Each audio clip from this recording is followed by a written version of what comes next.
এই scheduler self না করলেই হতো। মানে অ্যাকচুয়ালি শুটিংয়ের মধ্যেই ছিলাম, এর বাইরে ছিলাম না।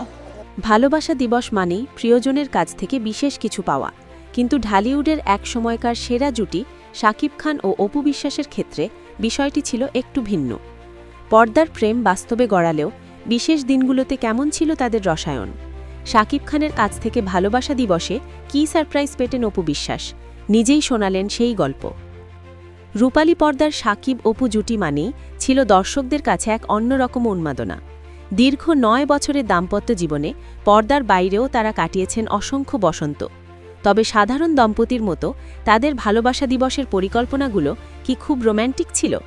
সম্প্রতি এক সাক্ষাৎকারে অপু বিশ্বাসকে প্রশ্ন করা হয়েছিল, শাকিব খানের পক্ষ থেকে ভালোবাসা দিবসে বিশেষ কোনো সারপ্রাইজ থাকত কিনা। মুচকি হেসে অপু বিশ্বাস জানান, সারপ্রাইজের বদলে শাকিবের কাছ থেকে আসত কাজের খবর।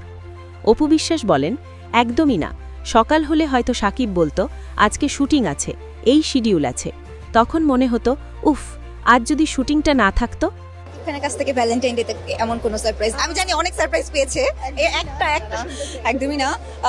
সকাল হলে হয়তো বলতো যে আজকে শুটিং আছে, এই শিডিউলার সেলফ না করলেই হতো। মানে অ্যাকচুয়ালি শুটিংয়ের মধ্যেই ছিলাম, এর বাইরে ছিলাম না। আসলে আমাদের বিশেষ দিনগুলো কাটত লাইট, ক্যামেরা আর অ্যাকশনের ভিড়ে। শুটিংয়ের বাইরে আলাদা করে সারপ্রাইজ বা উদযাপনের সময় খুব একটা মিলত না।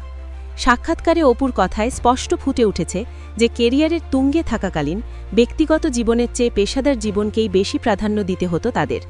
রোম্যান্টিক ডিনারের চেয়ে আউটডোর শুটিং কিংবা স্টুডিওর ভেতরেই সীমাবদ্ধ থাকত তাদের ভালোবাসা দিবসের মুহূর্তগুলো। যদিও বর্তমানে তাদের পথ আলাদা, তবুও দর্শকদের মাঝে আজও এই জুটির পুরনো দিনগুলো নিয়ে দর্শকদের মাঝে আগ্রহের কমতি নেই।